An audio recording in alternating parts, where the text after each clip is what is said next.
વગાડો મોય બેઠા બેઠા હરી હરી કરો એમ ભજન ન ઉતરે. જેમ કે આપણે ખરેખર આ જે સામટી મોટાથી પ્રયાગરાજ જાય ને જે જાય ને ભાયગ, જેમ કે આપણી જાતને કઈ શું કાંક જેવું હતું પણ એ જાય એનો એક પ્રતિપનો ભાવ છે કે મહાકુંભ એ મૂકેલો અને આજ એ પ્રેરણા આજ સુધી પણ ચાલી રહી છે. જેમ કે કુંભનો ઘડો નીકળ્યો ને 4 જગ્યાએ મૂક્યો હતો. જે મહાકુંભ આ કુંભના મેળા થતા હોય છે ને એ ઇતિહાસ છે આપણો દરેકને ખબર છે. પણ એ જે લોકો જ્યાં છે ને અને એને આવીને આ જ્ઞાન ગંગા બોલાવીને તો આ એ ઘડાનો રસ કોકને ઉતરી જાય ને તો 100% મેળ પડી જાય. જેમ કે એ જ્યાં છે ને એના પાછળ એક જ્ઞાન ગંગા ભજન સત્સંગ આ રાખ્યું છે. ખરેખર એવી જે બોલો કહો કે જેને આજ દર્શન કરીને આવ્યા છે ને આઈને જ્ઞાન ગંગા બોલાય છે. બોલો તેમના માત પિતાની બહુચરો માત કી, બોલો દેવ ડુંગરપુરી મહારાજની નમઃ પાર્વતી પતિ હર હર મહાદેવ. વાહ ભાઈ વાહ, ખૂબ ખૂબ ધન્યવાદ. જેમ કે એવો આનંદ છે ને એવી પણ સભા છે.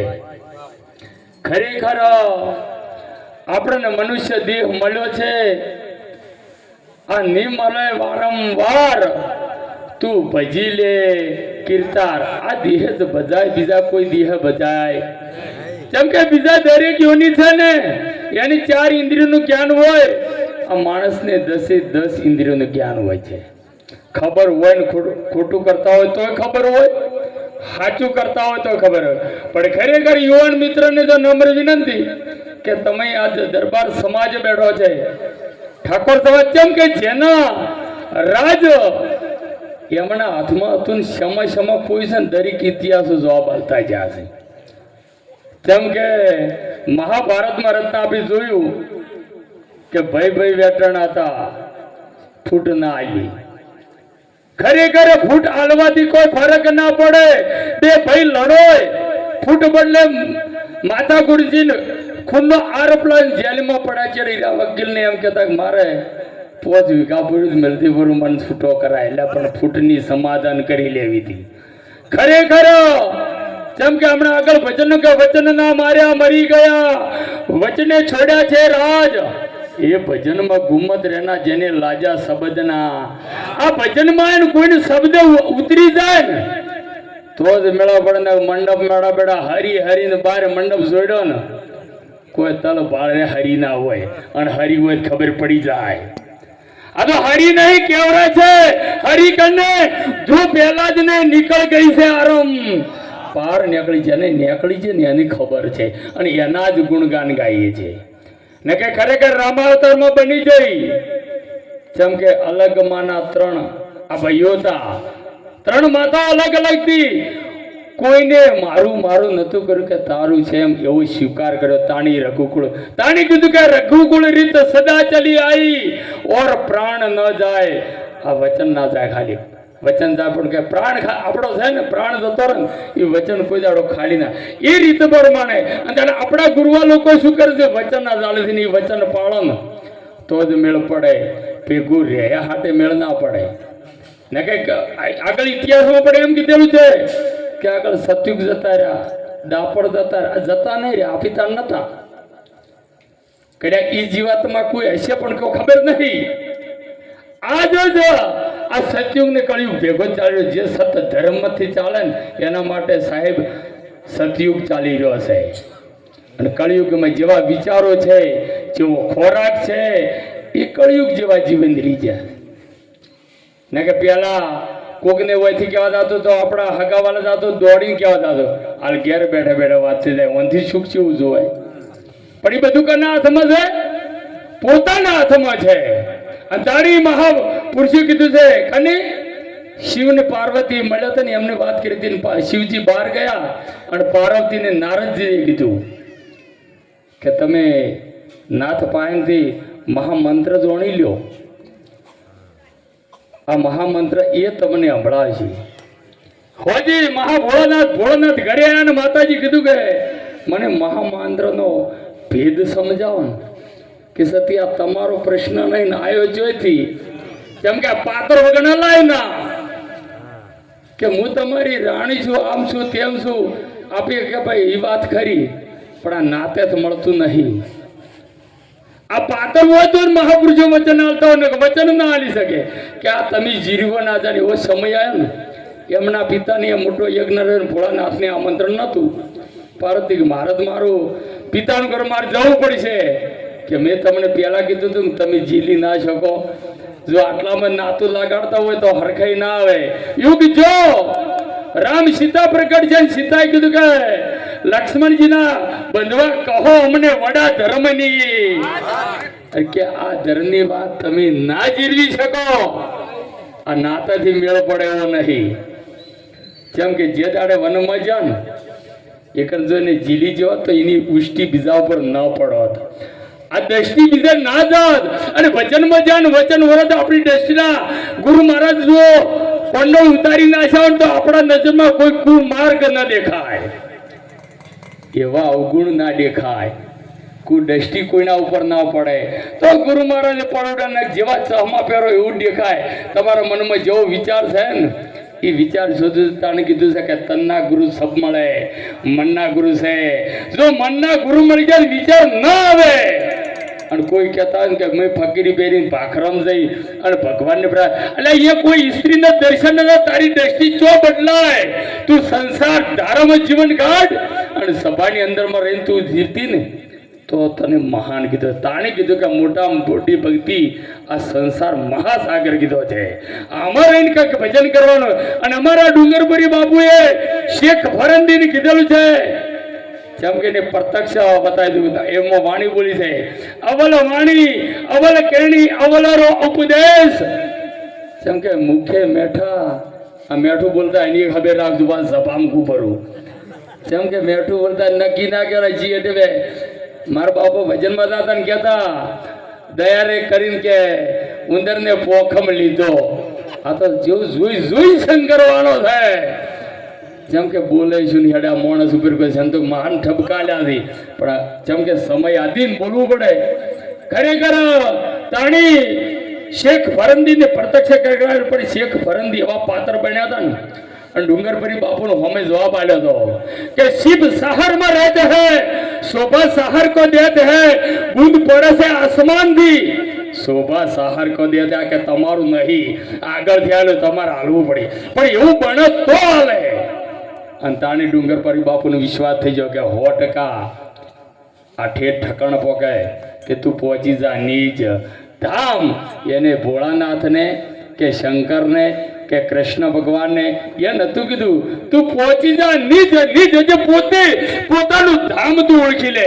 અને તોરલે પણ જેસલને એવું જ કીધું તું તારો ધર્મ સંભાળે. જેમ કે માં બહુચર બેઠી છે એ જે એને ગુણ કરેલો છે ને આ તમે પૂછી રહ્યા છો કે એનો ગુણ પૂજાય. પણ આપણી જન્મ દેનારી જો દશી થતી હોય ને તો બહુચરમાં ટુકડી ના આવે કે જેમ કે પેલા અહીંયા તું ઉમરા વાળી જેમ કે જન્મ એને આલ્યો છે. જન્મ દેનારી છે ને એનો બદલો કદી ના ચૂકવી ક્યારે કોઈની તાકાત જ નહીં. અને ખરેખર આપણી આ એક ગુણ છે.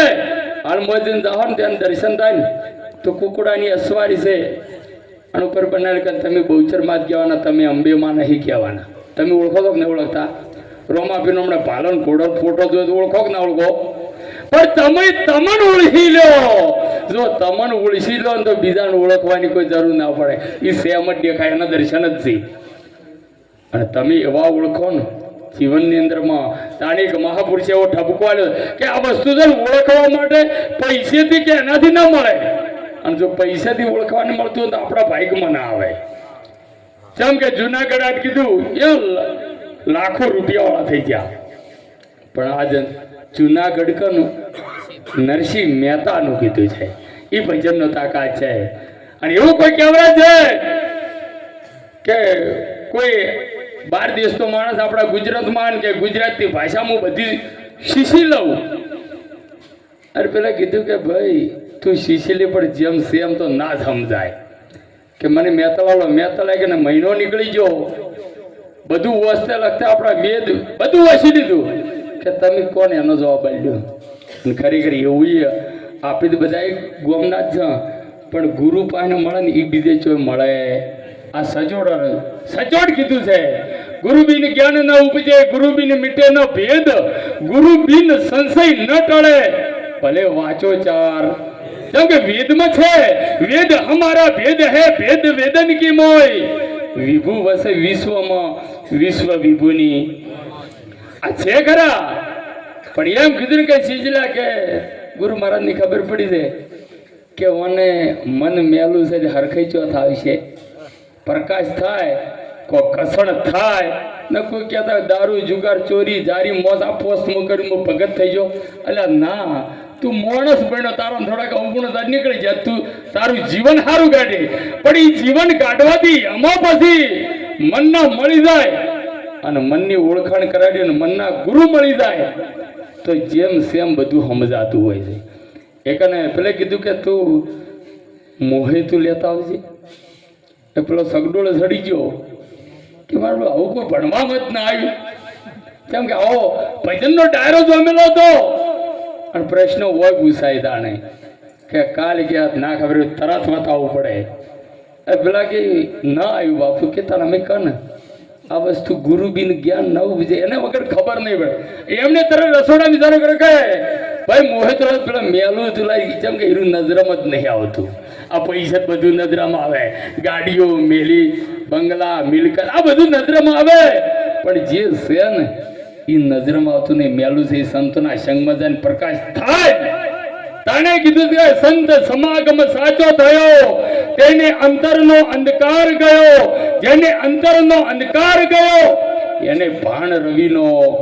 કેમ કે પ્રકાશ છે વગર ના ખબર પડે, અને પ્રકાશ તો જો શિવ હોય ખબર પડે. જેમ ખબર પડે. ગોરખનાથ કીધું કે એડા હતા તો બોલતા ઓર બચ્ચા બોલાતા. એને ખબર પડી ગયું કે જેમ સેમ છે ઉછાળા મળતું બંધ થઈ જાય મન, અને મનને જો સુધી ઠારવાળો ના મળે એક ઉછાળા મારે જ જવાનું છે.